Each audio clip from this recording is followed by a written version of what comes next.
Hola, muy buenos días, bienvenidos a Costa Rica Noticias este martes 8 de junio. Yo soy Elki Méndez y vamos a hacer un repaso en esta hora y 30 de las últimas informaciones en nuestro país y en el mundo. De inmediato les vamos a recordar nuestras redes sociales en donde ustedes también nos pueden ver y escuchar. En Facebook nos encuentran como Sinar Costa Rica Noticias y en Twitter como @Sinar Noticias.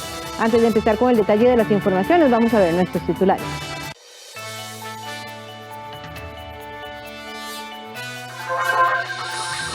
El candidato José María Figueres dijo que Costa Rica sí requiere el acuerdo con el Fondo Monetario Internacional para mejorar su economía. La carretera que comunica Circunvalación con la Rotonda Betania en San Pedro estará cerrada por al menos 3 meses. Brasil enfrentará a Paraguay en medio de las molestias de sus jugadores por la realización de la Copa América en su país. Diputado oficialista Mario Castillo renunció a su inmunidad parlamentaria para afrontar un proceso penal por conducir en estado de ebriedad. El sector más visible de la protesta en Colombia suspendió los diálogos con el gobierno sin llegar a un acuerdo para salir de la violenta crisis que deja más de 60 muertos. El candidato José María Figueres dijo que Costa Rica sí requiere el acuerdo con el Fondo Monetario Internacional para mejorar la situación económica que vive actualmente. Una de las preocupaciones del candidato del Partido Liberación Nacional, José María Figueres, es la economía. Según Figueres, Costa Rica sí necesita el acuerdo con el Fondo Monetario Internacional, aunque dijo que estudiará otras alternativas para mejorar la situación fiscal del país. Que hace falta unir a la familia costarricense. Parte del desastre en el que estamos es que no nos ponemos de acuerdo casi en nada. Nos está costando mucho. Y no ponerse de acuerdo en nada es no progresar. Aquí hay que hacer un esfuerzo importante en ese sentido y quiero liderarlo con humildad, aportando, pero también escuchando a las otras partes para que podamos buscar puntos de consenso. El país está en tal condición financiera que por supuesto que necesita el acuerdo con el Fondo Monetario Internacional. Y lo necesita no solamente por los 1.750 millones de dólares a lo largo de 3 años que nos da, sino que lo necesita por el sello de aprobación que eso le daría a la macroeconomía, tanto en el mercado internacional como en el mercado nacional. Por otro lado, tras conocer la victoria de Figueres, el segundo precandidato más votado, Rolando Araya, aseguró que en las elecciones nacionales sí votará por Figueres, aunque no está seguro de trabajar para él. Mire, sí, él me llamó muy amablemente ayer en la noche y ya yo pues, tuve la oportunidad de felicitarlo, de desearle lo mejor y decirle que pues sí, uno pues, participar en una competencia pues tiene como premisa de que si uno acepta a alguien como contendor, lo tendría que hacer como ganador, ¿no? Y yo, pues no objeto, no estoy criticando ni digo nada. Ya le dije, contará con mi voto, mi apoyo, pero yo no sé si me voy a meter. Eso va a depender fundamentalmente del proyecto, programas, ideas. Que yo no sé, francamente, digamos, cuál finalmente es la propuesta de José María. Y yo, pues, votaré por él, pero no le voy a recomendar al país ideas que yo veo que van a fracasar. Según el último corte del Partido Liberación Nacional, la ventaja entre Figueres y Araya seguía siendo cercana al 10%, con Figueres a la cabeza. Ataques directos a José María Figueres y un video que simula prender fuego a retratos de expresidentes son parte de las reacciones de otros aspirantes a la presidencia luego de conocer el resultado de la Convención Liberacionista. La actual diputada y aspirante a la presidencia de la República por el Partido de Acción Ciudadana, Carolina Hidalgo, mediante un video en redes sociales, atacó directamente a José María Figueres Olsen, luego de conocerse los resultados de la Convención de Liberación Nacional, que lo eligió como el candidato de dicha agrupación para las elecciones en febrero próximo. En el material audiovisual, Hidalgo señala los cuestionamientos que han rodeado al expresidente, como el caso Isel-Catel, el cierre del ferrocarril y el cierre del Banco Anglo, durante su administración entre 1994 y 1998. Carolina, presidenta. Hace 7 años, Costa Rica decidió que personas como José María Figueres no debían volver al poder. Hoy les quiero recordar por qué. Para que explique el pago de $900,000 provenientes de la firma francesa de telecomunicaciones Alcatel.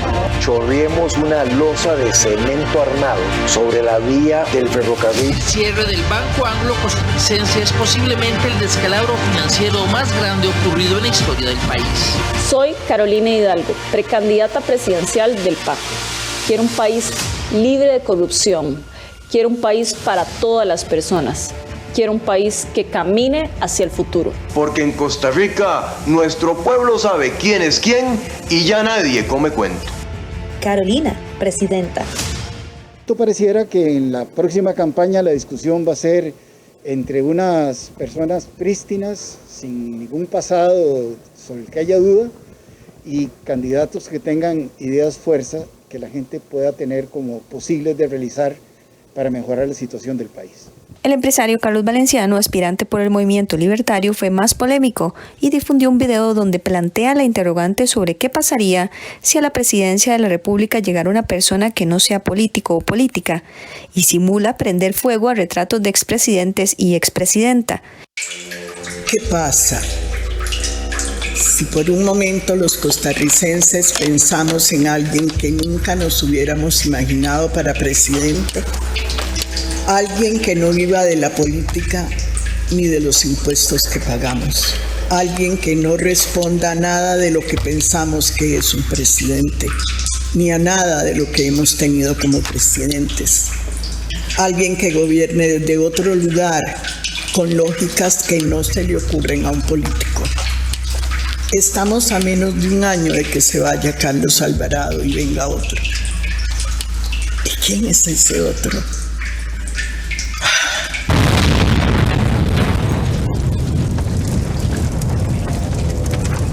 ¿Qué pasa si ese otro no es un político? Soy Carlos Valenciano, soy empresario y conmigo se les acabó la fiesta a los políticos. Pero vislumbra un discurso complejo y que podría generar una campaña un poco dura. El caso del señor Valenciano me parece que se extralimita bastante, digamos. El símbolo de quemar unos individuos, aunque sean unas fotos, es algo que lo hacía Torquemada en una época donde no había espacio para la discusión ni para las diferencias. Creo que es un mensaje muy negativo para la democracia y para el país. Valenciano también es abogado y notario y en mayo había confirmado su candidatura por el Movimiento Libertario, que jurídicamente sigue activo como partido, pese a la condena por estafa en el 2010, y el cual dejó su figura más visible y es candidato presidencial Otto Guevara.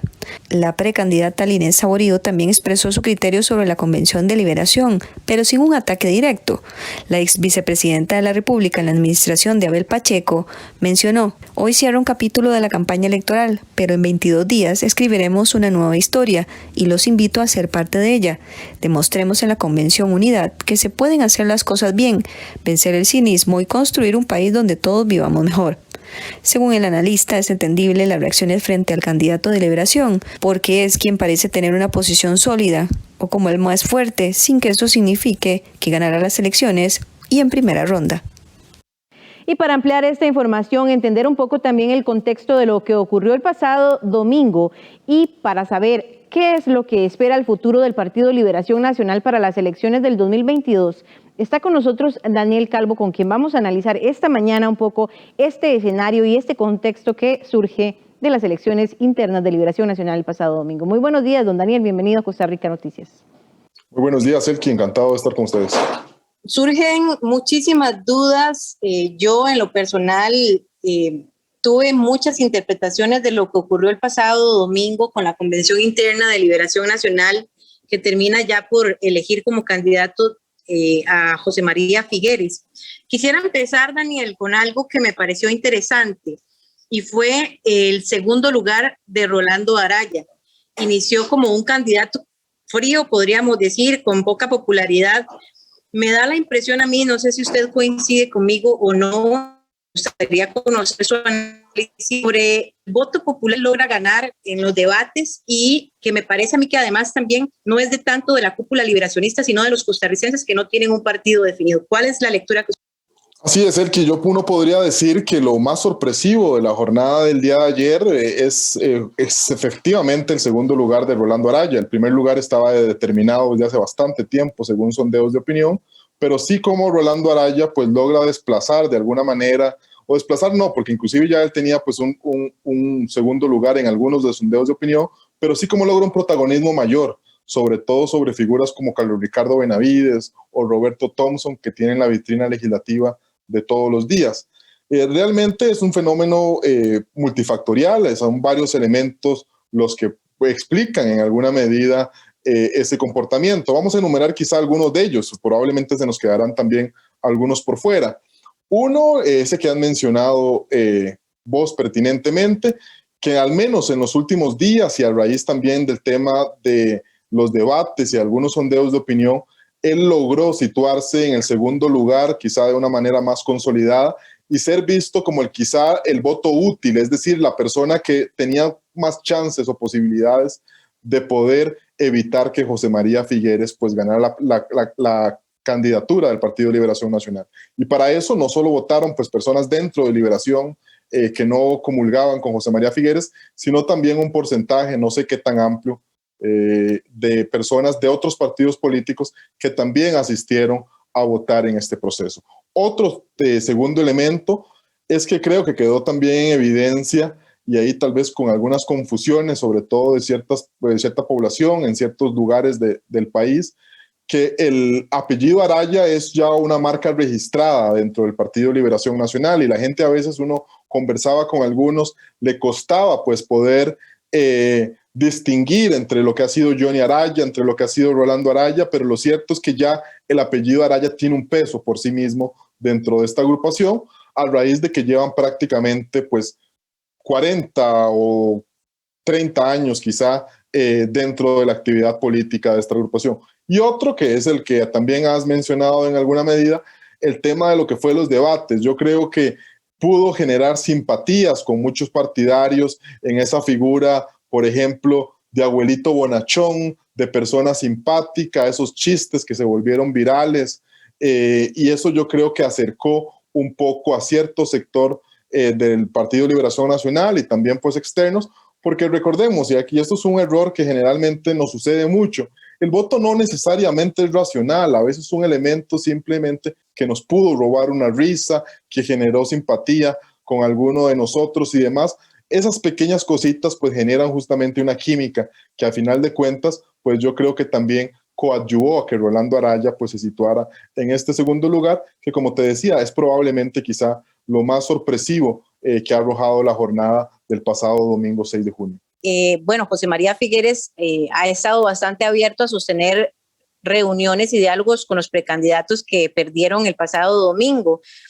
¿Podría aprovechar Figueres la coyuntura que significó que Rolando Araya fuera el segundo favorito de los costarricenses que salieron a votar el pasado domingo para utilizarlo como un beneficio para las elecciones presidenciales y reforzar esa imagen con un acompañamiento más cercano de Rolando?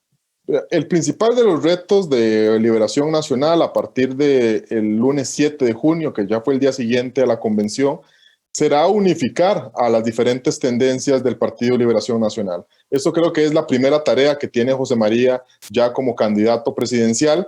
Ahora la gran pregunta es cómo hacerlo. Y cómo hacerlo es que realmente, diría yo, los márgenes de maniobra que tiene la negociación por parte de José María Figueres para poder generar esa unificación dentro de tendencias es reducido o es poco. Y me explico.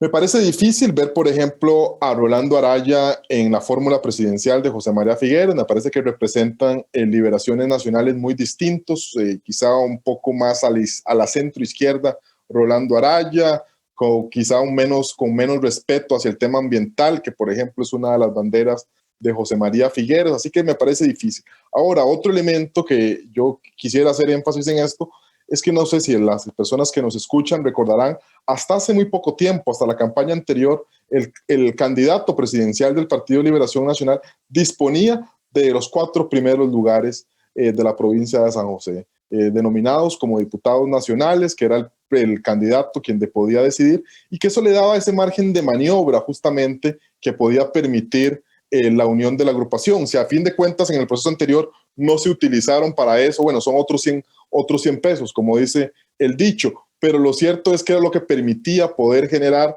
esa unificación. Te pongo un ejemplo hipotético de lo que uno pudiera quizá haberse imaginado. Yo no sé si a final de cuentas José María Figueres está decidiendo darle a Rolando Araya ese único diputado nacional. Creo que es una posibilidad, pero también me parece que es compleja.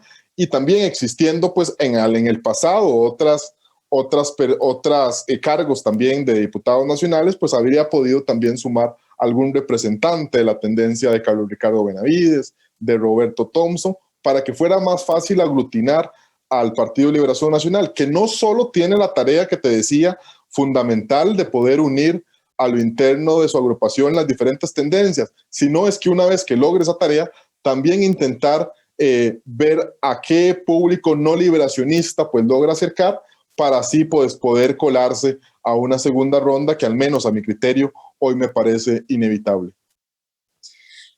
Me parece interesante y quisiera que le diéramos alguna lectura a la conducta de los costarricenses. Lo primero que noté el pasado domingo que me llamó mucho la atención fue la cantidad de costarricenses que salieron a votar. No creo que todos militantes del Partido Liberación Nacional, ni creo tampoco que fueran la mayoría. Me parece que hay algo que está moviendo a grupos bastante grandes de electores. Podríamos pensar, y dentro de los comentarios que escuché alrededor mío, se decía que muchos votaron contra el PAC, otros decían que muchos votaron contra Figueres. Sin embargo, los resultados arrojan un favorito de Liberación Nacional para candidato, en respuesta definitiva, José María Figueres. Sin embargo, también como aunque se ha visto paulatinamente un crecimiento en las redes sociales de opiniones en contra de José María Figueres, no fue hasta que resultó electo que se desató todavía más esa bipolaridad, por decirlo de alguna forma, entre quienes le siguen y quienes definitivamente se sintieron decepcionados con la elección. ¿Qué lectura podemos dar a esto? Porque realmente a mí me parece bastante confuso. El que usted al inicio de este programa mencionaba que hay múltiples interpretaciones para explicar los resultados, y efectivamente así es. Habrán interpretaciones que inclusive tal vez no nos dé tiempo de poder abordar aquí en la entrevista, pero sí hay algunos elementos que uno puede señalar. En primer caso, yo creo que en las primeras horas de la jornada del 6 de junio existió una algarabía, me parece un poco desmedida, de que era una participación sin precedentes, porque uno visualizaba, por ejemplo, gente fuera de las escuelas y que eso no se observaba pues en otras participaciones, y eso yo creo que hay que contextualizarlo. Le pongo un ejemplo. En algunas escuelas que yo tuve la oportunidad de visitar ese día para andar lo que se dice el término vineando, que era lo que sucedía en el proceso, uno observaba, por ejemplo, que en el pasado, en otros procesos internos de Liberación Nacional o en elecciones nacionales, se habilitaban, por ejemplo, 15 aulas, 15 juntas receptoras de votos. Por el tema de la tipicidad de lo que hoy vive el país y el mundo con el tema del COVID, se habilitaron, por ejemplo, 5. Entonces, eso era lo que generaba realmente, pues que uno tuviera quizá una sensación de que la participación era mayor que en otras oportunidades. Allá hemos visto las proyecciones que ni siquiera se alcanzó, por ejemplo, los votos del proceso anterior, aunque claro, ese resultado hay que comprenderlo en los obstáculos que se encontraron a la participación en este proceso, como el tema del COVID, el temor de participar, el tema de la restricción vehicular, etcétera, ¿verdad? Pero también yo creo que hay que decirlo con realismo y que eso no lleve a una borrachera de triunfo del Partido de Liberación Nacional. Es que el Partido de Liberación Nacional desde hace bastantes años, desde hace 3 o 4 procesos, viene experimentando un declive, y eso también lo manifiestan diferentes sondeos de opinión. La simpatía partidaria se ha venido reduciendo en los últimos años, y eso yo creo que también era observable independientemente del factor COVID, que también pues obviamente ayudó a que ese abstencionismo fuera mayor.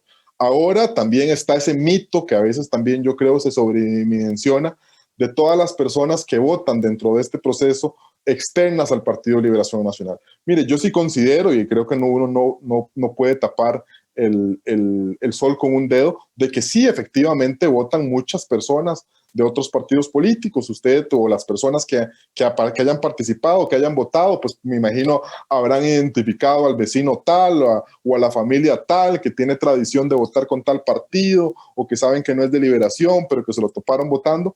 Pero yo no sé hasta qué punto, y eso es muy difícil, y sobre todo cuando apenas han pasado 2 días, de poder ver qué tanta porcentaje fue, o cómo poder determinar quién era de Liberación o no. Pero claramente pues jugó un papel importante. Yo en lo muy personal no creo que importante, más no determinante. Y sí creo que quien sacó mayor provecho, y lo mencionábamos minutos atrás, fue Rolando Araya, quien se posicionó como el candidato con más opciones para en una eventual derrota a propinarle a José María Figueres, y eso pues motivó a que muchas personas de otras agrupaciones pues le fueran a dar su voto a él. Entonces yo creo que esos son elementos importantes que te explican un poco el fenómeno de Rolando Araya que hemos hablado, la participación que te digo, yo creo que hay que poder evaluarla en esta contextualización que yo he realizado. Y también he visto que a algunos, pues inclusive colegas y algunos medios de comunicación, es plantear estos resultados con miras al proceso de elección nacional. A mí me parece que eso es un ejercicio odioso, y le explico por qué. Si bien en Liberación Nacional cada vez han votado menos en este proceso, si bien José María hoy tiene un porcentaje de votos que quizá no le permitiría, hasta con dudas, poder meterse a una segunda ronda, no creo yo que sea comparable. Y le pongo un ejemplo. Mire, el Partido Acción Ciudadana ha ganado los últimos 2 procesos y por tandeada a Liberación Nacional. Y tiene una dinámica completamente distinta con el mecanismo de procesos internos. Te votan 10,000 personas, y esas 10,000 personas igual han tenido la posibilidad de definir en ese proceso interno a quién ha sido el próximo presidente del país. Entonces yo no quisiera evitar que las personas que nos escuchan, que medios de comunicación, sigan justamente haciendo esas comparaciones, porque son dinámicas completamente distintas. Una cosa ha sido el tema de los procesos internos, otro será la elección nacional, y muy probablemente otro tercer escenario con una dinámica propia y muy distinta será quién vaya a segunda ronda, porque ahí no solo será fundamental clasificarse, por decirlo en términos futbolísticas o deportistas, a esa segunda ronda, sino también será preponderante saber quién será el adversario del otro, porque como usted lo señalaba y como hemos conversado pues hace muchísimo tiempo, en la segunda ronda no solo se vota por un candidato, sino generalmente se vota en contra de otro candidato, y eso a final de cuentas es lo que ha determinado y lo que realmente hizo a Carlos Alvarado pues presidente de la República, y es un fenómeno que no podemos descartar se pueda volver a repetir ahora en 2022. Y precisamente con estos últimos 2 comentarios que usted hace, Daniel, me da pie a mí para hacerle la siguiente pregunta, que es otra de las lecturas que me pareció muy interesante ayer, incluso me pareció arriesgado, y creo que tal vez usted podría coincidir en el tema del reflejo que usted dice comparativo entre una convención interna y una elección nacional. Y es que se decía que pues cerca del 60% de los costarricenses votaron en contra de Figueres.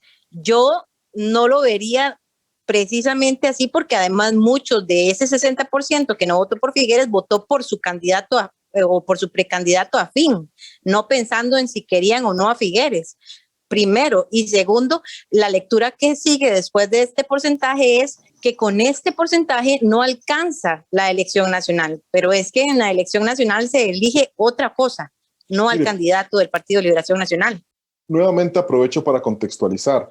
En la primera ronda, las personas ahí, por más que no quieran a José María Figueres, pues no votarán, por decirlo así, con el candidato en contra. Algunos tendrán simpatizante a algún otro candidato por el que vayan a votar, pero aquí lo clave es principalmente que hoy ningún partido político tiene la posibilidad, al menos eso es lo que yo visualizo, de ganar en primera ronda electoral. Por eso le decía que la segunda ronda se vuelve inevitable. Entonces creo que el primer paso, no solo para José María Figueres o para Fabricio Alvarado, que ya han sido electos como candidatos de sus agrupaciones, sino también para las que vayan a elegirse en los próximos días, En el caso del PUS, que creo que es en 15 días o menos días la elección interna, lo que tendrán que hacer es no solo pues, definir a su candidato, sino también elegir un candidato que ojalá pueda sumar a ese 38% de los costarricenses que hoy dicen no encuentran partido.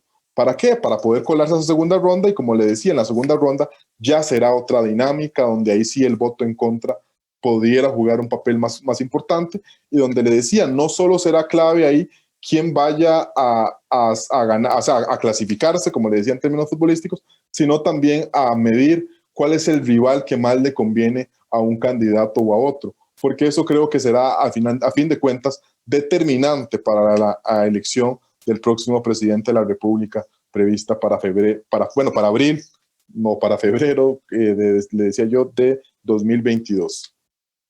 Daniel, para ir concluyendo, ¿cuáles son los riesgos o cuáles son los posibles ganadores de una situación política que vive nuestro país en este momento? Creo que contextualizando un poco las elecciones presidenciales de hace algunos años, décadas incluso, eran más claras, más concretas, no solamente por la solidez de los partidos políticos, sino también por las figuras políticas que los representaban como aspirantes presidenciales. En este momento, usted ya lo ha mencionado, ningún partido político tiene absolutamente nada asegurado, ni una noción o un olfato de lo que pueda suceder. Es incierto porque desde los votantes tienen criterios inciertos, los partidos políticos tienen futuros incluso inciertos, incluso en su existencia, no solamente en su solidez.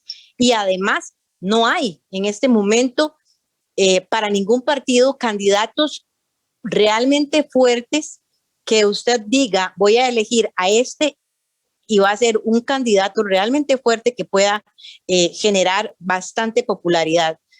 ¿Quién gana acá en este contexto o cuáles son las pérdidas que se pueden tener también en este contexto? Mire, Elki, qué buena pregunta la que me hace usted, porque me permite hablar justamente del panorama al que nos vamos a enfrentar de aquí a febrero o muy probablemente hasta abril, que le vengo diciendo. Y es un panorama de absoluta incertidumbre en el plano político, y como usted bien lo decía, décadas atrás existía quizá un grado de previsión de que un precandidato se lanzaba, perdía, pero le correspondía, o había una alternancia de fuerzas en tiempos de bipartidismo, donde ya se iban turnando y ya uno sabía quién le correspondía a la presidencia. No hace muchos años, y ya en los últimos procesos hemos visto cómo realmente un candidato presidencial puede emerger de la nada y convertirse en presidente de la República. Y esto le decía, esta incertidumbre no solo tiene una afectación en el orden político, también en el orden económico. Hay organismos internacionales que nos observan a raíz de la difícil situación económica que atraviesa el país, que estos son elementos que no generan confianza para la inversión, para el tema del desarrollo de obras en nuestro país, de generación de empleo y demás. Y eso es también mucho de lo que se está jugando para las elecciones nacionales de 2022. Y aquí por eso le decía, tendremos que estar muy pendientes. Hemos observado también cómo estos procesos por lo general se terminan resolviendo en los últimos meses y cuidado si no últimas semanas, por lo cual lo que estemos hablando el día de hoy no será determinante para lo que vaya a suceder en el proceso. La historia nos ha enseñado que tenemos que ser prudentes, que observar esto con calma, con lupa, para ver qué nos va a deparar no solo la elección del presidente de la República, sino también una asamblea legislativa que desde ya uno también tiene absoluta incertidumbre de cuál vaya a ser su conformación y que también será clave para la toma de decisiones en este país en los próximos años. Daniel, una última pregunta ya para despedirnos.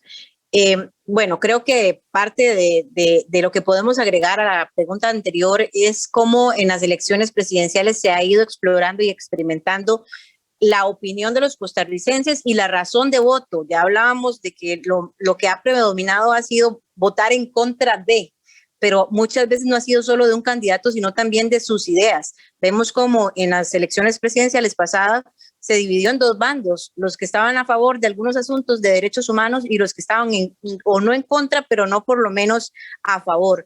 Casi que podríamos decir que la elección se fue definiendo por esa vía. Me da la impresión de que muchos de los costarricenses que tomaron esta decisión al final se han ido arrepintiendo porque no valoraron otro tipo de acciones y propuestas que realmente han tenido mucha relevancia. Te dejé escuchar nuevamente. Ahí me escucha. Te corto eso, sí, otra vez, decime. Perfecto, sí. Le decía que si esto no ha marcado, si ha cambiado un poco la opinión de los costarricenses para la hora de tomar una decisión. Me da la impresión de que muchos costarricenses se han arrepentido de esta forma de elegir.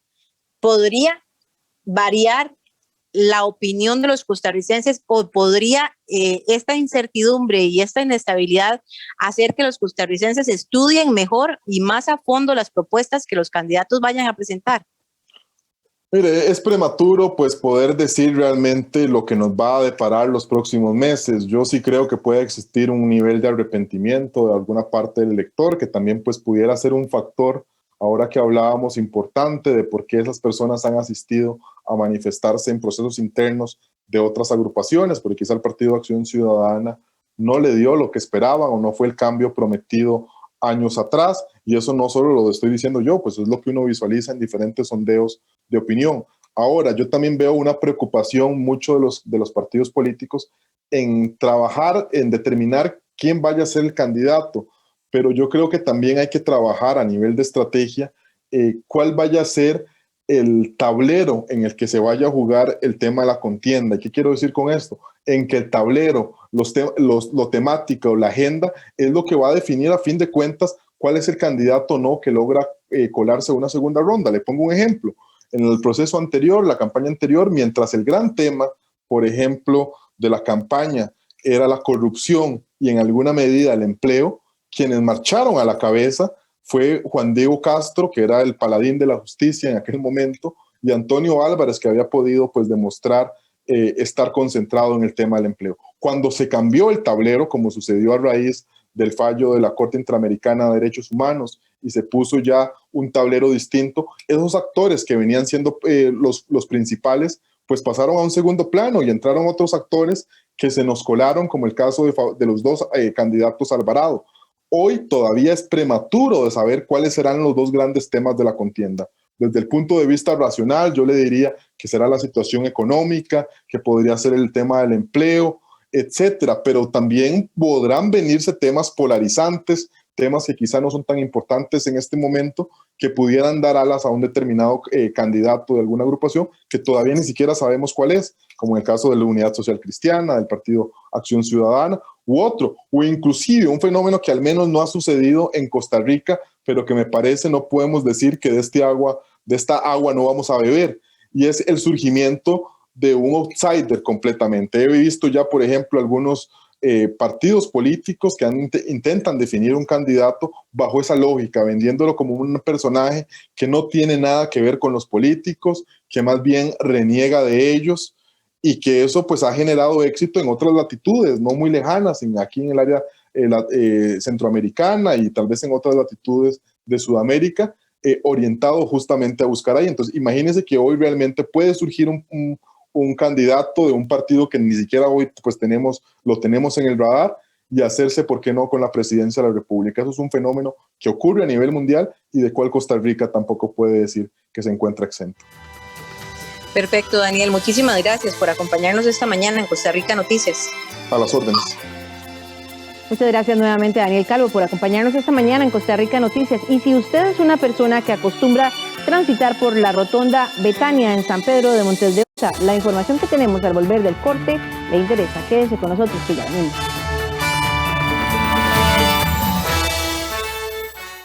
Es urgente que ahorremos agua. Mientras nos enjabonamos de las manos y lavamos los platos, cerremos la llave y al abrirla reduzcamos la presión del agua. Revisemos que no existan fugas en el servicio sanitario. Reguemos las plantas de noche y con un recipiente pequeño. Al lavar, aprovechemos el agua con una tanda completa de ropa. Por su seguridad y la protección ante el COVID-19, comprometámonos con el ahorro de agua. AIA, 60 años de llevar salud y bienestar. AGECO tiene una buena noticia para todas las personas mayores y sus familiares. Gracias a la televisión, ahora podemos seguir estando cerca a pesar de la distancia, disfrutando de Buena Vida. El nuevo programa de AGECO y 13, Costa Rica Televisión. Buena Vida, de lunes a viernes a las 2:30 de la tarde. por 13, Costa Rica Televisión. Costa Rica es pura vida. Costa Rica es mi patria querida. Le invitamos para que nos acompañe una vez más en Café Nacional. Este martes estaremos abordando el tema sobre las dudas que tiene usted acerca de la prescripción de deudas. Y a las 9:00 a.m. seguimos conociendo oficios y profesiones fundamentales para todas y todos nosotros. Los invitamos para que se unan con nosotros a las 9 de la mañana en Aprendo en Casa y les dejamos los materiales que vamos a necesitar. Costa Rica, Costa Rica, Costa Rica se aleja y no de la mata se quiebra, porque aquí estamos en tierra bendita de hombres valientes y mujeres bellas.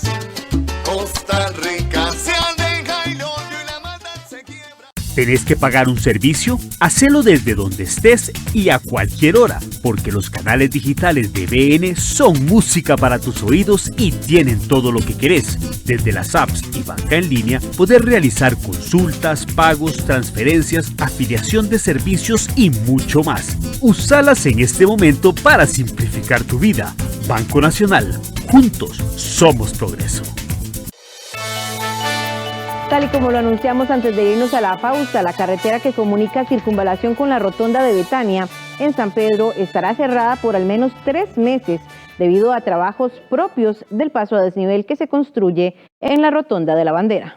Desde este lunes 7 de junio y por un periodo de 3 meses, es decir, hasta el 31 de agosto, la vía de acceso entre Circunvalación y la Rotonda de la Betania en San Pedro, en las inmediaciones de la Universidad de Costa Rica, estará cerrada en su totalidad para construir los pilotes del paso a desnivel del viaducto de la Bandera. A la fecha se tienen construidos 230 pilotes de 415 que se requieren. Durante este periodo habrá paso regulado para quienes necesiten utilizar la ruta para ingresar a sus casas y trabajos. En tanto, el proyecto habilitará un carril en sentido contrario en la vía que comunica directamente la Rotonda de la Bandera con la Rotonda de la Betania. Esto a unos 100 metros de la ruta que fue cerrada. Esto para quienes requieren llegar a la Rotonda de la Betania por Circunvalación. Vamos a habilitar en la ruta que en este momento circula en el sentido de la Rotonda de Betania hacia la Rotonda de la Bandera, un carril en sentido contrario. Entonces vamos a tener este tramo de vía que propiamente pasa enfrente de la Escuela de Betania en 2 sentidos. Un sentido que va Rotonda de Betania hacia Rotonda de Bandera y un sentido que viene de la Rotonda de Bandera y comunica con la Rotonda de Betania. Pese a que se habilitará el paso en ambos sentidos desde la Rotonda de la Bandera hacia la Rotonda de la Betania, los expertos piden utilizar rutas alternas a quienes se dirigen a destinos como Guadalupe, Granadilla y alrededores de la Universidad de Costa Rica. Como ruta alterna para llegar a Sabanilla, esos voceros recomiendan desviarse de la Rotonda de San Pedro hacia la calle de la Amargura, seguir por la Escuela de Educación de la Universidad de Costa Rica para llegar a la calle principal frente a la UNED, mientras que quienes vienen del sector de Tibás y alrededores, lo ideal es utilizar la Rotonda del Bicentenario hacia Guadalupe. En la nueva obra de la Rotonda de la Bandera se invierten $21,1 millones provenientes del empréstito con el Banco Centroamericano de Integración Económica. Su gestión está a cargo de la unidad ejecutora del CONAVI y UNOPS como gestor de proyecto, mientras que la construcción es desarrollada por la empresa Puentes y Calzadas de Grupo de Empresas. El cierre por este paso también se aprovechará para la canalización de la red pluvial, potable y sanitaria de la zona, el retiro del tendido eléctrico y los servicios del ICE, además de la construcción de la nueva estructura de pavimento, así como el cordón, caño y aceras. La tasa de reproductividad del virus de la COVID-19 va en descenso. No obstante, esto aún no se verá reflejado en el número de nuevos fallecimientos por la enfermedad. Según el Observatorio del Desarrollo de la UCR, las medidas restrictivas aplicadas en las últimas 4 semanas han dado resultados positivos. Entre 0.92 a 0.97 es que oscila actualmente la tasa de reproductividad del virus COVID-19 en Costa Rica. Pero, ¿qué significan estos datos? Agustín Gómez, coordinador de la Unidad Estadística del Observatorio del Desarrollo de la Universidad de Costa Rica, nos explica. En los últimos días sí hemos estado viendo una disminución sistemática en la cantidad de casos diarios promedio. Ha pasado cerca de 176 a 200 casos promedio menos por semana, lo cual implica que muy paulatinamente estamos empezando a descender. ¿Cuál es la idea? De que eventualmente esta tasa se mantenga en esos valores o inclusive llegue a bajar un poquitito más, lo cual implicaría una aceleración en la disminución de casos promedio por día. El especialista señala que lamentablemente esta disminución no va de la mano con la cantidad de fallecimientos que se están presentando en el país. Lastimosamente los fallecimientos van a seguir en una magnitud considerable. Lastimosamente sí hay un decrecimiento muy leve que se ha visto específicamente en los días de martes a viernes de la semana pasada. Pero recordemos que nosotros venimos de un evento sumamente violento en la cantidad de casos que se estaban reportando, y esos casos lastimosamente hay un porcentaje que es del 1.2% que van a estar falleciendo. Entonces, ¿eso qué significa? Que a pesar de que baje la cantidad de casos, va a existir un porcentaje de esos que lastimosamente van a estar falleciendo, se van a estar complicando. Gómez asegura que esta cifra se debe en parte a las restricciones sanitarias que se han implementado por el gobierno, tanto la restricción vehicular como la disminución de aforos. Sí hay una disminución asociada a las medidas de restricción. Toda medida de restricción tiene un efecto y puede ser cuantificable en función de la movilidad o en función de las restricciones sanitarias. Además, ¿qué es lo que pasa? Y aquí también es importante que los que nos escuchan comprendan. No es lo mismo aplicar una medida de contención cuando uno está en el orden de los 1,000 casos, de los 500 casos o los 100 casos, en donde rápidamente uno puede controlar la situación, a aplicar una medida de contención cuando uno está en un orden de contagio o de crecimiento exponencial, de contagio comunitario y un reporte del promedio de 2.600 casos por día. Eso lo que nos está evidenciando es que todas las medidas que han venido aplicándose en los últimos meses han empezado a dar frutos hasta ahora. El estadístico menciona que a pesar de esta leve baja, la población no se puede relajar, pues las medidas restrictivas más el avance de la vacunación y el comportamiento de cada persona es lo que ayudará a contener el crecimiento del virus. Miles de personas se aplicaron su dosis contra la COVID-19 en campañas de vacunación masiva durante este fin de semana. Las jornadas fueron convocadas en centros de salud, universidades y centros comerciales. El área de salud de Alajuela Central aplicó este sábado y domingo 2.400 dosis a personas con factores de riesgo. El Citimol fue el centro de jornada donde se ubicaron 6 vacunatorios hasta las 7 de la noche, en la cual participaron voluntariado del Colegio de Médicos y Cirujanos y del Club de Leones. Tenemos grupos voluntarios que nos están ordenando las filas desde el momento que llegan aquí a las instalaciones, igual los personeros de seguridad del Citimol. Posteriormente que ingresan a estas instalaciones, funcionarios nuestros, caja, y funcionarios voluntarios, Club de Leones, Damas Pro Hospital, otras organizaciones sociales nos están dando un gran apoyo y por lo que me han contado y por lo que yo he visto, ha sido muy ordenado todo. Por otro lado, cientos de vecinos de los distritos de Zapote y Catedral colmaron los 2 centros de vacunación abiertos por el área de salud respectiva para protegerse contra la COVID-19. En esta ocasión contaron con el apoyo de voluntarios y de la Fuerza Pública y Policía Municipal, cuya presencia fue vital para ordenar las filas y mantener el orden, mientras los equipos del área de salud cumplían con la labor técnica de vacunación. Hay mucha disposición del personal, han dado lo mejor, han trabajado adicional en cosas que no se les ha pedido ni siquiera, y ahí están aportando desde su creatividad y desde también su parte económica, inclusive, ¿verdad? Para que todas las cosas salgan bien y fluyan bien y se pueda dar una muy buena atención. Eso es lo que estamos tratando, ¿verdad? Que aún con la cantidad de personas que tenemos que atender, pues la calidad no se desmejora. Además, en el área de salud de Atillo se realizó este domingo una jornada especial de vacunación contra la COVID-19 que se extendió hasta las 7 de la noche. Los requisitos fueron estar afiliados al área de salud, contar con al menos un factor de riesgo, ya sea con un registro en el expediente EDUS o presentar la referencia o dictamen de un médico privado. Por su parte, fuera de Gran Área Metropolitana, la Dirección de Red Integrada de Prestación de Servicios Chorotega hizo un llamado para que las personas que no se hubieran vacunado de grupo 3 y 4 se acercaran este domingo a las sedes de las áreas de salud de Cañas, Bagaces, Santa Cruz, Nandiyayure, Jicaral, Avangares, Tilarán y Upala. En esta última podían asistir las personas sin cita entre las 8 de la mañana y 4 de la tarde, pero pese a que todas las áreas estaban listas para recibir muchas personas, no llegaron en la afluencia esperada. Sin embargo, en horas de la tarde calentaron las filas y pudo lograrse, por lo menos en Tilarán, la aplicación de 239 dosis. Por último, para fortalecer esta campaña, este domingo arribó al país un vuelo de 204.000 dosis de la farmacéutica AstraZeneca. Este lote, junto al que llegó el pasado 22 de mayo, suma ya 408.000 dosis que reciben directamente de esta farmacéutica. La línea aérea Southwest retomó su vuelo desde Texas al aeropuerto Daniel Oduber Quirós en Liberia, Guanacaste. Mientras tanto, el servicio que brinda la aerolínea desde Baltimore se reanudará a partir de este 12 de junio.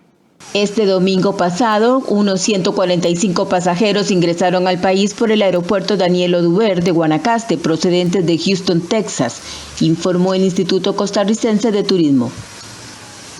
El gerente general de Coriport, quien es el concesionario del aeropuerto guanacasteco, dijo que la recuperación del tráfico y las operaciones continúan en aumento, ofreciendo altos estándares en servicio al cliente.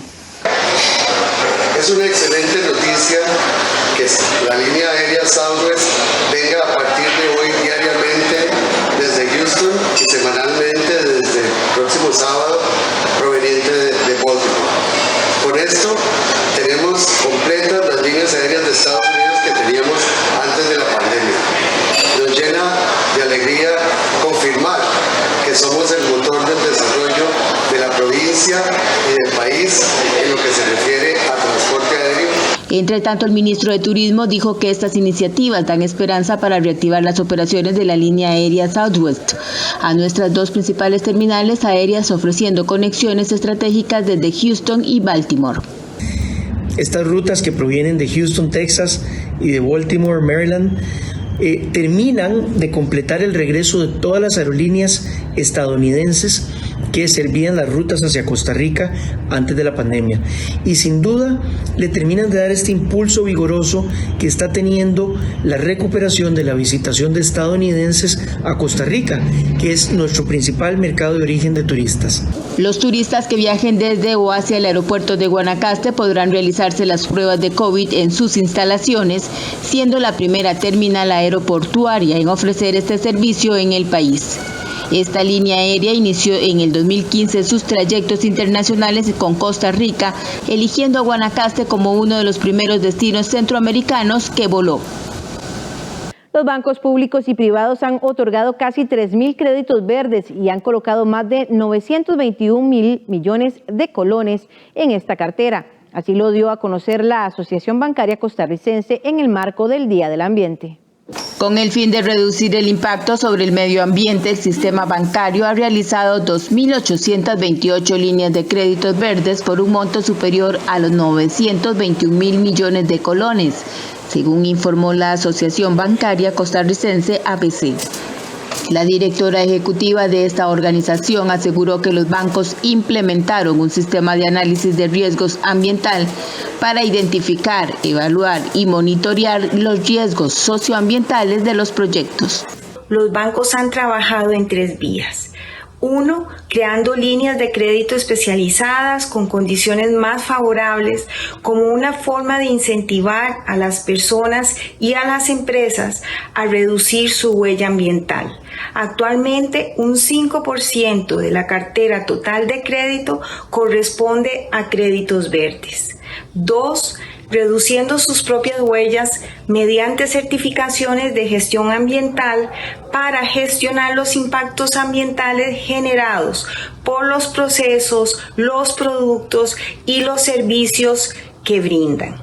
Entre los proyectos financiados se encuentran los paneles solares, maquinaria eficiente, calentadores solares de agua, los vehículos eficientes y los sistemas de riego y bajo consumo de agua. Asimismo, la inversión de tecnologías que promueven eficiencia energética, la inversión en activos sostenibles que contribuyen a la reducción del consumo de recursos naturales o disminución de emisiones de CO2, como calderas y biodigestores. Vamos a hacer una pausa y al volver estará con ustedes el periodista Kenneth Meléndez con toda la información deportiva. Ya venimos.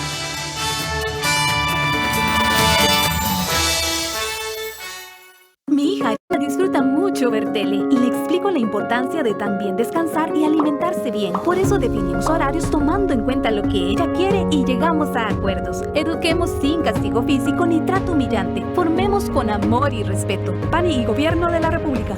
Para celebrar el Día del Autor, presentamos De Escritor a Escritor, Alberto Cañas, uno de los autores más importantes de Costa Rica. Solo el Estado tiene con qué salvar la ciudad de la destrucción que la amenaza. El jueves 10 de junio a las 4 de la tarde, solo en 13, Costa Rica Televisión.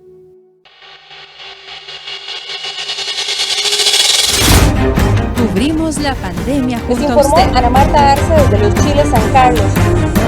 Le traemos las noticias desde el lugar en donde ocurre. Les informó Rita Valverde desde Hospital de San Carlos. Le informamos los datos COVID y sus proyecciones.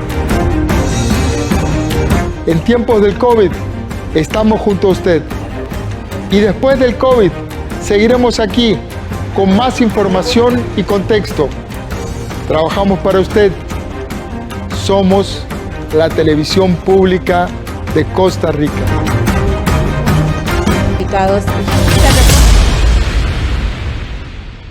Fukuko es una joven despistada pero con un corazón enorme e ideas innovadoras. ¿Cómo no me di cuenta de algo tan sencillo como esto? ¿Qué tienes? ¿Estás bien, Fukuko? Enamorada de Manpei, un inventor atrevido e ingenuo. Quiero probar otros tipos de fideos. Eso me va a dar la inspiración.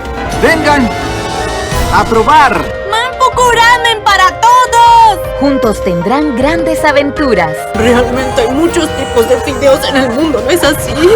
Sí. Manpuku, barriga llena. ¡A vender todo! Estreno el 16 de junio, de lunes a viernes a las 11:30 de la mañana. En 13, Costa Rica Televisión.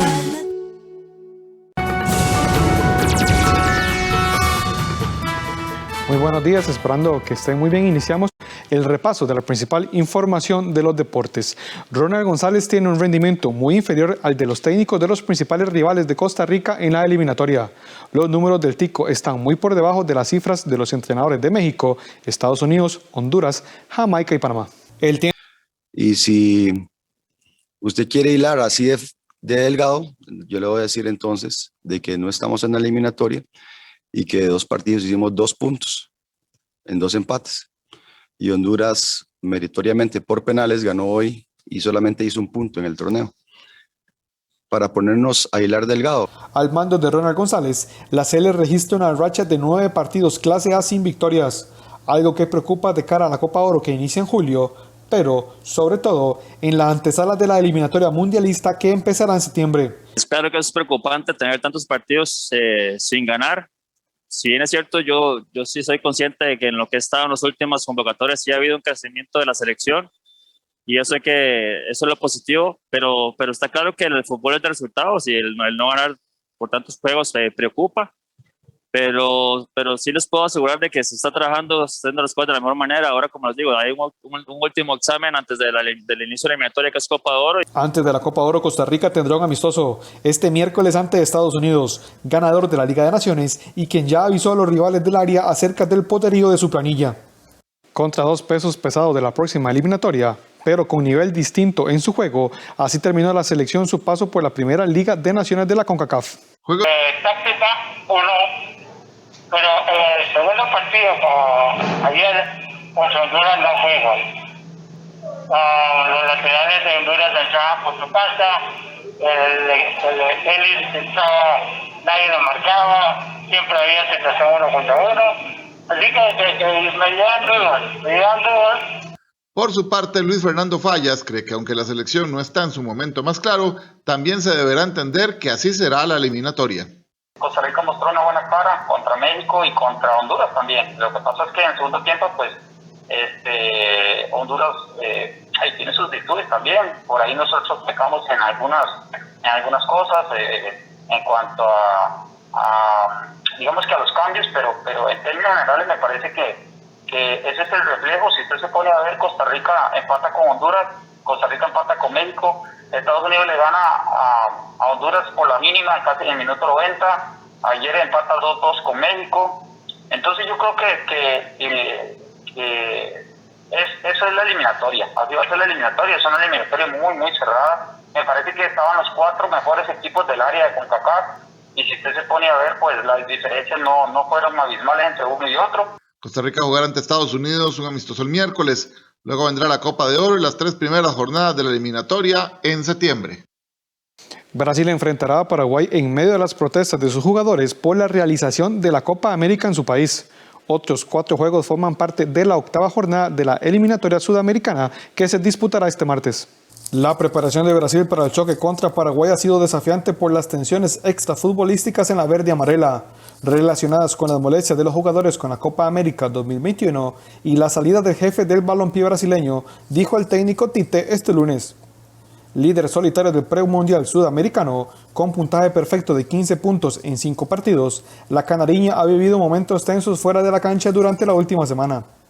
Los jugadores y la comisión técnica se habrían molestado por enterarse a través de la prensa el lunes pasado del nombramiento de Brasil, duramente golpeado por la pandemia, como sede de la Copa América 2021 que iniciará en julio, tras la salida de Argentina y Colombia. Según medios locales, los futbolistas habrían pedido no jugar el torneo americano, lo que irritó al presidente de la Confederación Brasileña de Fútbol, Rogério Caboclo, quien supuestamente pensaba en despedir a Tite por respaldar al plantel. Pero la tensión ha bajado desde que Caboclo fue apartado temporalmente del cargo el pasado domingo, tras una denuncia de una funcionaria de la Confederación por acoso sexual y moral. El portal Globo Esporte aseguró que los jugadores de la canariña disputarán el torneo, aunque después del choque contra los paraguayos manifestarán su inconformismo con la forma en que fue organizado. Tras los rumores de boicot a la Copa América, seguidores del presidente ultraderechista Jair Bolsonaro, que respalda el evento, emprendieron una campaña en redes sociales para pedir la salida de Tite, a quien llaman comunista. Sobre el juego contra Paraguay en Asunción, Brasil podría darles un golpe certero a los guaraníes y despegarse en la tabla de posiciones. Con un triunfo y una combinación de resultados en los otros partidos, podría volverse inalcanzable para sus rivales tras apenas 6 jornadas. El segundo lugar de la eliminatoria suramericana es Argentina, que tiene una difícil salida a Colombia. La albiceleste necesita ganar para mantenerse cerca de Brasil, de lo contrario la brecha podría hacerse más grande. Con una derrota los Ches podrían caer a 4ª posición, mientras que los cafeteros buscan acercarse a la parte alta de la tabla. La jornada de este martes iniciará a las 3 de la tarde en Ecuador, donde los locales, terceros de la clasificación, recibirán a Perú, último lugar con solo 1 punto. A las 4:30 Uruguay visitará a Venezuela, en partido que puede meter a los charrúas en zona de clasificación. A las 5 de la tarde será el juego entre colombianos y argentinos. A las 6:30 será el choque entre guaraníes y brasileños y cierra la jornada en Chile a las 7:30, donde La Roja recibe a Bolivia. De nuevo en el campo nacional, Kevin Espinosa ya es jugador del Deportivo Saprissa. El ex guadalupano llega a reforzar la saga central morada. Kevin Espinosa estampó su firma con el Saprissa este lunes. El jugador ex guadalupano llega como promesa de convertirse en el defensa central consolidado que ha buscado la escuadra morada desde hace tiempo. Espinosa llega con 120 juegos y 7 goles en primera tras su paso por el Uruguay de Coronado, Belén, Guadalupe y el Club Sport Herediano. Vengo claro, yo sé que va a ser muy difícil porque hay mucha competencia. Se puede ver y acaban de quedar campeones, entonces no va a ser fácil. Es un gran grupo. Entonces, no, yo vengo mentalizado que tengo que trabajar muchísimo extra para poder estar al nivel y poder competir, por un puesto que es mi objetivo, es venir a ser titular. Mientras Espinosa llega por 2 años al Saprissa como primer refuerzo en la era del nuevo gerente deportivo Ángel Catalina, la llegada del estratega aún no es clara, aunque sí enfatizó cosas positivas sobre Mauricio Wright. Señor don Mauricio, le tenemos un gran respeto, hay que estar muy agradecidos con él, ¿no? Con la plantilla y con su cuerpo técnico, ¿no? Por habernos dado la consecución de nuestro campeonato 36, ¿no? Y por otro lado, evidentemente, se ha ganado por derecho propio, ¿no? Por el gran trabajo que ha realizado tanto él y, te repito, su cuerpo técnico y la magnífica plantilla de jugadores se ha ganado por derecho propio a que sea contemplado de manera muy seria como una opción para el banquillo de Saprissa. Saprissa todavía busca sustituir la plaza de extranjero dejada por Esteban Espíndola, así como la valoración de ascensos desde su cantera. Eso es todo en los deportes. Los invitamos para que el mediodía nos acompañen con más información de tanto el deporte nacional como internacional. Gracias, Kennedy. Con muy buenas noticias, ¿verdad?, para los atletas costarricenses que logran clasificar a las Olimpiadas. Y muy buena noticia. Bueno, teníamos un grupo al principio reducido. Gracias a esto que sucedió el fin de semana ya tenemos 8, esperando que sean más para estas justas que esperamos se efectúe. Sí, bueno, eso es también otra incertidumbre, pero bueno, muchísimas felicidades a todos aquellos que han logrado clasificar. Y el diputado Mario Castillo del PAC renunció a su inmunidad debido a un polémico accidente. Al regresar, los detalles de esta información.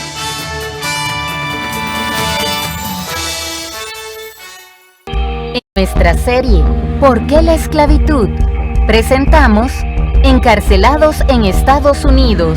En los últimos 30 años, la población carcelaria de Estados Unidos ha aumentado de 330,000 a 2.3 millones de presos. Un documental profundamente personal y provocativo. Este martes 8 de junio a las 9 de la noche.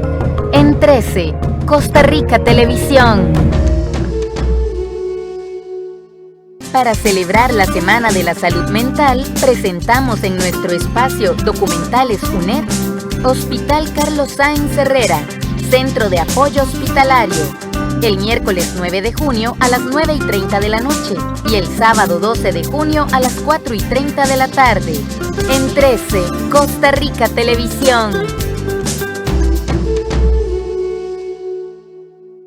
Es urgente que ahorremos agua. Mientras nos enjabonamos de las manos y lavamos los platos, cerremos la llave y al abrirla reduzcamos la presión del agua. Revisemos que no existan fugas en el servicio sanitario. Reguemos las plantas de noche y con un recipiente pequeño. Al lavar, aprovechemos el agua con una tanda completa de ropa. Por su seguridad y la protección ante el COVID-19, comprometámonos con el ahorro de agua. AIA, 60 años de llevar salud y bienestar. Continuamos con información nacional. El diputado oficialista Mario Castillo renunció a su inmunidad parlamentaria para afrontar un proceso penal por conducir en estado de ebriedad este domingo por la noche, mientras se dirigía a su casa. El legislador chocó contra un poste de electricidad al perder el control del automóvil en el que viajaba. Castillo pidió disculpas por medio de una publicación en redes sociales. El diputado de la fracción del Partido Acción Ciudadana, Mario Castillo, renunció a su inmunidad parlamentaria para afrontar una causa por la que se le acusa tras conducir en estado de ebriedad este domingo por la noche. El legislador chocó contra un poste de electricidad mientras conducía hacia su casa en Cartago. Mediante una publicación en redes sociales, Castillo indicó que perdió el control del automóvil, se salió de la carretera y se estrelló contra el poste. Esto le ocasionó varias heridas, por lo que requirió atención en un centro médico de la zona. No hubo personas heridas producto del accidente. Tras lo ocurrido, la diputada compañera de la fracción, Laura Guido, brindó unas declaraciones. Este domingo 6 de julio el compañero diputado Mario Castillo Méndez tuvo un accidente de tránsito. Estamos a la espera de poder tener una comunicación directa con él para poder saber más sobre los detalles del incidente. Don Mario nos compartió una disculpa pública en sus redes sociales por el incidente ocurrido, reconociendo su error, así como una voluntad explícita de hacer frente a las consecuencias de sus actos. Consideramos que con toda claridad las autoridades deben actuar de conformidad con la ley y establecer las debidas responsabilidades que este caso requiere. El legislador se encuentra detenido desde la mañana de este lunes. La presidencia de la Corte Suprema de Justicia informó a la presidenta de la Asamblea Legislativa, Silvia Hernández, sobre la detención del legislador y corresponderá al Parlamento determinar si se mantiene o no la restricción a la libertad. En caso de que se mantenga, el Ministerio Público tiene un plazo de 24 horas para presentar la acusación. De lo contrario, será puesto en libertad según el artículo 393 del Código Procesal. Castillo pidió disculpas a la población mediante un mensaje de su cuenta de Facebook, donde calificó de imprudente su decisión y comentó que durante los últimos meses ha atravesado momentos difíciles debido a la pérdida de 3 de sus seres queridos más cercanos. Deseo pedir disculpas a las y los costarricenses por este incidente, porque anoche tomé la imprudente decisión de conducir después de consumir bebidas alcohólicas. Comprendo lo reprochable de esta situación, ya que ser diputado de la República me exige actuar responsablemente en todos los ámbitos de mi vida. Se trata de un grave error personal del cual asumiré todas las consecuencias que correspondan, escribió el legislador en su publicación. Castillo dio a conocer que durante los últimos meses falleció su esposa, su madre y un hijo, y que esto le ha llevado a pasar momentos difíciles. Un proyecto con recomendaciones para modificar la forma en la que se eligen a los magistrados y magistradas de la Corte Suprema de Justicia hizo que este lunes se enfrentaran la magistrada de la Sala Segunda, Roxana Chacón, y el presidente de la Corte, Fernando Cruz. Este proyecto es uno de los productos que se comenzaron a desarrollar luego de la crisis en el Poder Judicial en el 2017, cuando se presentó la destitución y salida de varios magistrados, el fiscal general, entre otros. Imagínense con la digamos, polémica que plantea ese grupo. Si yo lo hubiera recibido en mi oficina, todavía hubiera levantado más sospechas de las que ya se están insinuando. Así es que por esa razón no los recibí, que fuera el grupo 1 que los recibiera. Mi impresión... Perdón, sí, señora. Sospechas ninguna, con solamente que Silvia nos proyecte la entrega del grupo 1, lo que generó el empate. Las 10 disposiciones y sí, que las ponga en por eso, usted lo que afirma es que hay 2 documentos, uno que se entregó en un momento dado hace 1 año y medio y otro que se elaboró después. No podría darle respuesta a eso. Esto sucedió la mañana de este lunes en la sesión de Corte Plena que se realiza con una parte de los 22 magistrados de manera presencial y el resto de manera virtual debido a la pandemia. Para este lunes, la agenda de la sesión contemplaba el análisis del producto del Grupo 1 sobre una serie de recomendaciones para elegir a los magistrados y magistradas y que se brindará a la Comisión de Nombramientos de la Asamblea Legislativa. Sin embargo, la magistrada Roxana Chacón de la Sala Segunda pidió que se aclare si este es un nuevo proyecto, ya que hace 2 años habían votado 11 magistrados a favor y 11 en contra el proyecto que se presentó en ese momento, y es hasta ahora que se enteran que al parecer se estaba elaborando un nuevo proyecto. Porque este realmente, a mi juicio, es un proyecto diferente, completamente trabajado, diferente desde afuera, incorpora muchas de las recomendaciones del Foro de la Justicia, porque yo vi las cartas que le enviaron al señor presidente, donde le hacían esas recomendaciones puntuales. De hecho, estaban pidiendo hasta audiencia, que don Fernando nunca les dio audiencia, no porque nosotros no quisiéramos, sino porque don Fernando nunca les dio audiencia al Foro de la Justicia para que vinieran a hacer esas apreciaciones. Bueno, hoy día esas apreciaciones diferentes están incorporadas en este documento, pero no son las mismas que nosotros votamos, nos traen un documento diferente. Tras los escándalos y la crisis en el Poder Judicial en octubre del 2017, la Corte Suprema de Justicia organizó varios grupos con la intención de que presentaran informes de reforma al Poder Judicial. Entre esos el Grupo 1, que su informe sería sobre las recomendaciones para mejorar la forma de escoger a los magistrados o magistradas.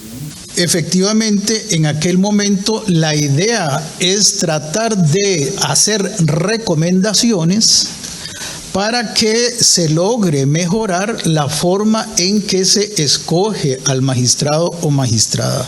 Entonces, en los documentos se habla de transparencia, de independencia, de imparcialidad, de credibilidad.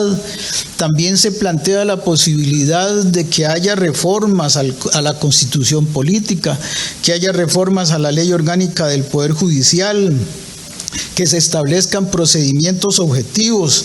Se menciona que haya idoneidad técnica y ética.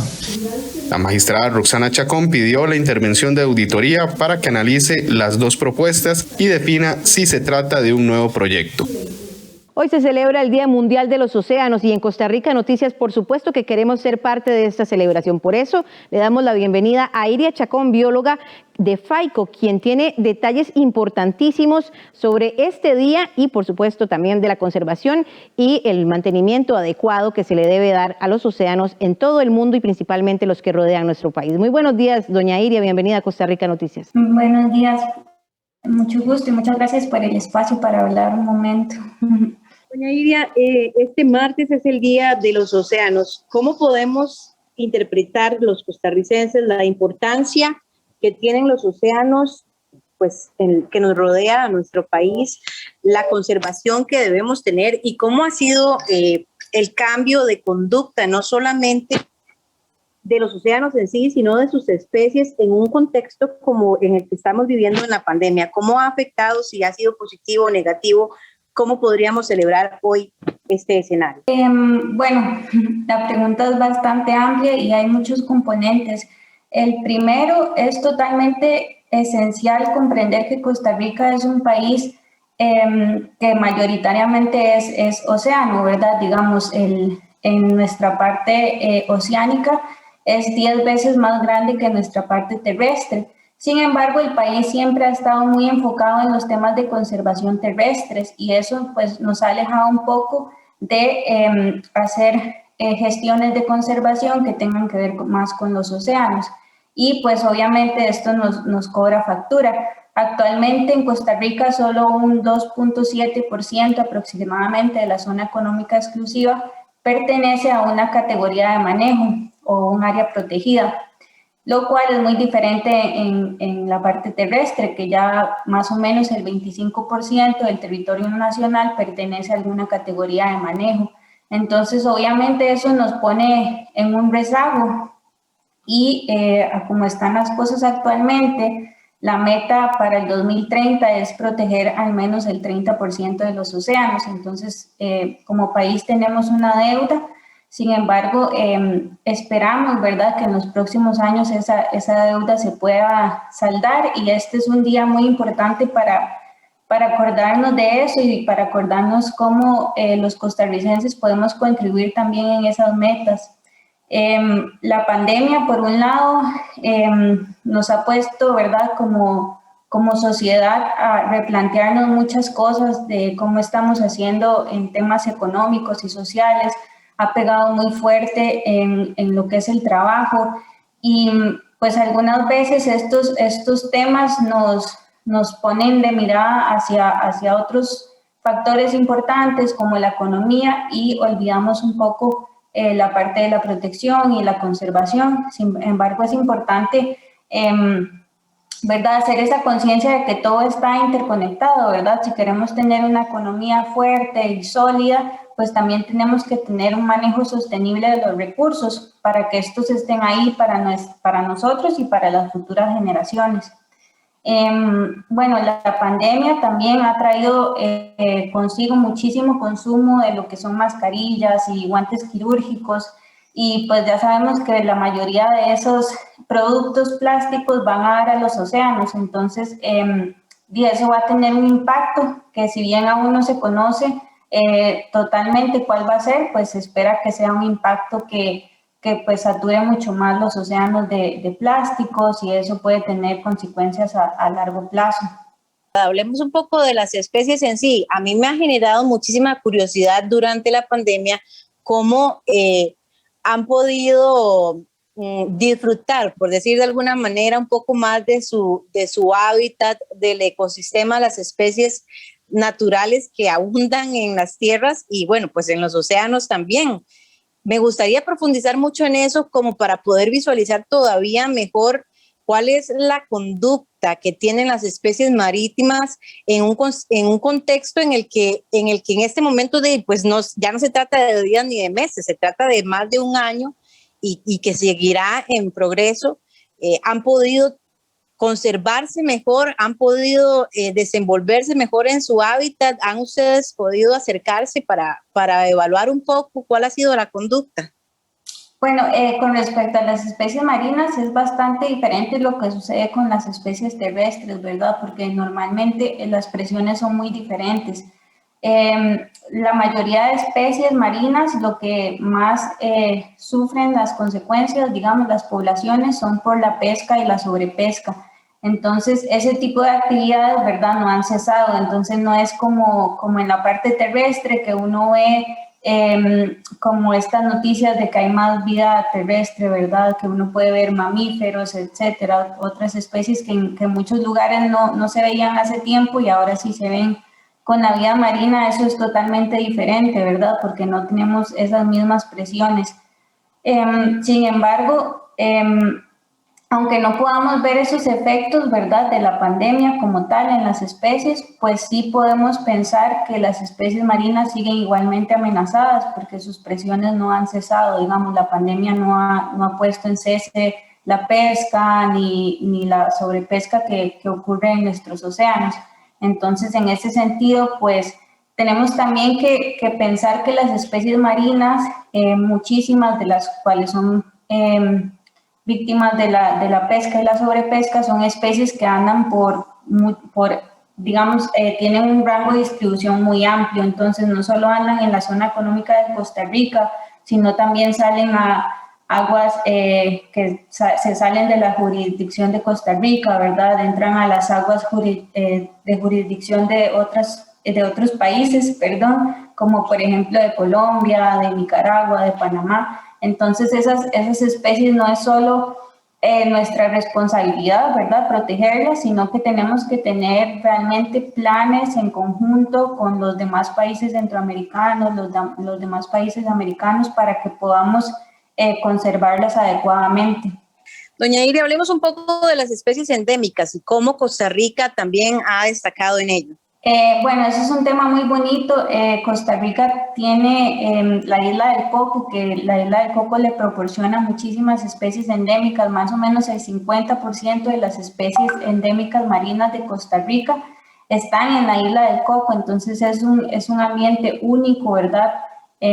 Una especie endémica significa que es una especie que solo está ahí, no está en ninguna otra parte del mundo, ¿verdad? Y en la isla del Coco es muy impresionante porque hay especies que solo están en ese pedacito de tierra que está súper alejada. Bueno, esos ambientes marinos alrededor de ese pedacito de tierra que está bastante alejada de nuestro continente, a más de 500 kilómetros, pero que tiene una vida única, ¿verdad? Entonces es sumamente importante pensar también en esos ecosistemas y en esas especies únicas que si no conservamos, pues no van a existir porque no existen en ninguna otra parte del mundo. Ya, doña Iria, para ir concluyendo un poco, es importante hacer una reflexión sobre la contaminación también, en la que hemos sido responsables, creo que todos de alguna manera, y un poco tal vez una reseña sobre los estudios que ustedes han hecho sobre el efecto del microplástico en este aporte también negativo, ¿verdad? Bueno, como te comentaba, sí, los plásticos son un tema de suma importancia, ¿verdad? Más o menos el 80% de la basura que producimos aquí en la parte terrestre va a dar a la parte marina, y pues eso tiene muchas consecuencias, ¿verdad? En la isla de Coco, PAICO junto con la Universidad Nacional ha hecho algunos estudios donde se han detectado microplásticos en esos ambientes tan remotos, no solo en la parte marina, sino también en la parte terrestre, ¿verdad? En el agua dulce de la isla. Y pues eso podría tener muchas causas, digamos, una de ellas son las corrientes, las lluvias, etcétera.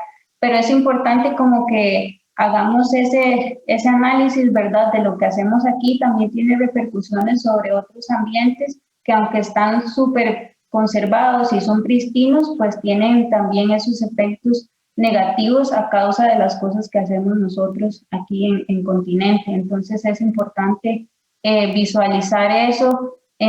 Ahorita estamos como en una segunda etapa de ese proyecto para detectar y entender bien de dónde vienen esos microplásticos, porque sabemos que muchos podrían estar viniendo de digamos, cuando los pescadores a veces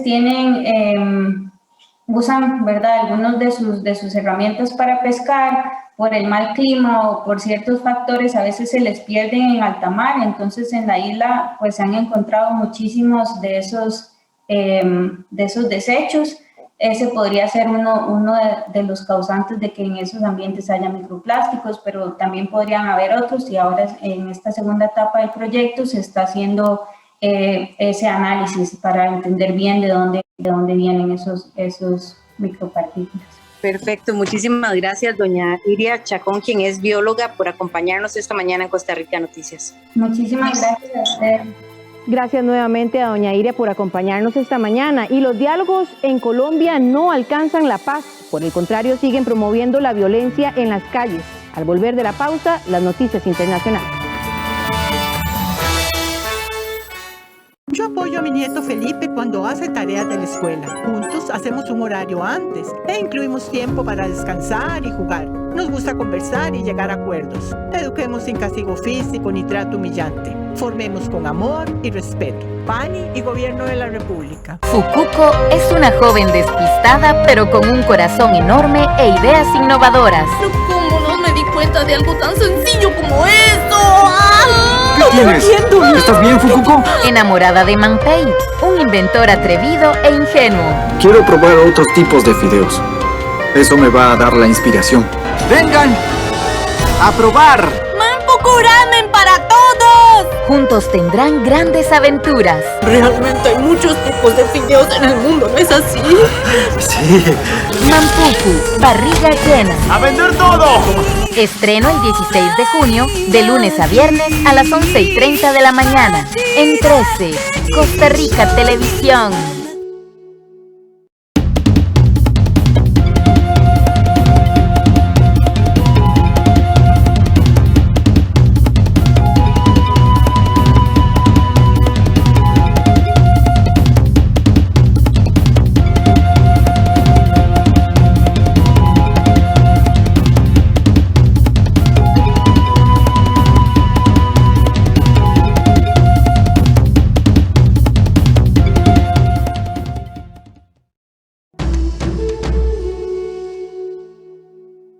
Si me llegara a pasar algo, quiero que me prometas que cuidarás de Ritsu.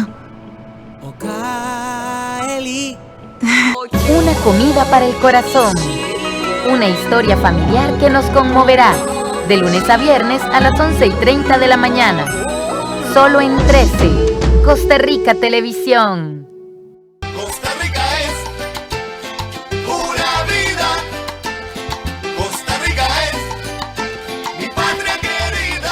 Le invitamos para que nos acompañe una vez más en Café Nacional. Este martes estaremos abordando el tema sobre las dudas que tiene usted acerca de la prescripción de deudas. Y a las 9:00 a.m. seguimos conociendo oficios y profesiones fundamentales para todas y todos nosotros. Los invitamos para que se unan con nosotros a las 9 de la mañana en Aprendo en Casa y les dejamos los materiales que vamos a necesitar. Costa Rica, Costa Rica, Costa Rica se aleja y los dinamatas se quiebran, porque aquí estamos en tierra bendita de hombres valientes y mujeres bellas. Costa Rica se aleja y los dinamatas se quiebran. El sector más visible de las protestas en Colombia suspendió los diálogos con el gobierno el domingo, sin llegar a un acuerdo para salir de la violenta crisis que deja más de 60 muertos en 5 semanas de manifestaciones. El sector más visible de las protestas en Colombia se retiró el domingo de las conversaciones con el gobierno, sin llegar a un acuerdo para salir de la violenta crisis que deja más de 60 muertos en 5 semanas de manifestaciones. El Comité Nacional del Paro ha decidido suspender unilateralmente la interlocución con el Gobierno Nacional. El Gobierno Nacional refrenda su voluntad de diálogo. El comité, que no representa a todos los sectores que se manifiestan, acusó al gobierno de dilatar a propósito la negociación y convocó a nuevas protestas para el miércoles. Este es un diálogo sin resultados, es un simulacro de diálogo. Y si el gobierno no honra con su firma los preacuerdos, pues estamos entonces simple y llanamente no solamente frente a una dilación, sino una falta de cumplimiento de acuerdos. Las partes adelantaban conversaciones desde comienzos de mayo, divididos por la violencia en las movilizaciones. Los manifestantes exigen garantías para la protesta y que el presidente Iván Duque se disculpe por los excesos de la policía. Por la mañana, el mandatario dijo que modernizará la fuerza pública, creando una dirección de derechos humanos encabezada por un experto ajeno a la organización. El anuncio se dio a conocer el mismo día de la llegada de una delegación de la Comisión Interamericana de Derechos Humanos para evaluar denuncias de abusos durante el estallido social. España, que antes de la pandemia era el segundo destino turístico mundial, abrió el lunes sus puertas a todos los turistas inmunizados, con la esperanza de relanzar un sector devastado por la pandemia de coronavirus. Puertas abiertas para los turistas inmunizados. España reabrió el lunes sus fronteras a todas las personas vacunadas desde hace al menos 14 días, vengan del país que vengan. El país confía así relanzar un sector fundamental para su economía y devastado por la pandemia. Hoy que por fin todo está abierto, el certificado de vacunación es suficiente aquí, tomé el avión y vine por una semana. Espero que todo esté bien con la mascarilla naturalmente. Esperando que sea todo a posto con la mascarilla naturalmente. Además, los europeos no vacunados que ya podían venir pero presentando una prueba PCR negativa realizada 72 horas antes, podrán ahora ingresar con un test de antígenos, bastante más barato. En la andaluza Costa del Sol, hoteles y restaurantes han abierto sus puertas tras meses de cierre. Está bien, se está volviendo mucho más concurrido. Cuando llegamos estaba muy tranquilo, pero ahora están abriendo muchas tiendas, restaurantes y clubes, se está volviendo más concurrido. Este relajamiento de las restricciones tiene una salvedad de peso. Reino Unido decidió la semana pasada mantener a España en su lista de países de riesgo, lo que obliga a sus ciudadanos a pagarse un test PCR al regresar y a mantenerse en cuarentena por al menos 5 días. Londres no revisará la medida hasta dentro de 3 semanas, por lo que junio puede ser un mes perdido para la llegada de británicos. Un mercado pues, que supuso en el año 2019 el 27% del total de pernoctaciones y que prácticamente supone el 60-65%, 70% en algunos de los casos de algunos establecimientos, de lo que es el peso sobre el total de turistas internacionales que vienen a la Costa del Sol. Muy dependiente del turismo, el año pasado la economía española sufrió una caída del 10,8%. Las llegadas de turistas extranjeros se desplomaron un 77% en 2020, un año después de haber recibido 83,5 millones de visitantes. El gobierno fijó como objetivo que lleguen este año 45 millones de viajeros, aunque entre enero y abril solo han arribado 1.800.000. Hemos llegado al cierre de esta entrega informativa. Agradecemos su compañía y recuerde que a las 12 del mediodía tendremos más información en Costa Rica Noticias. Buenos días.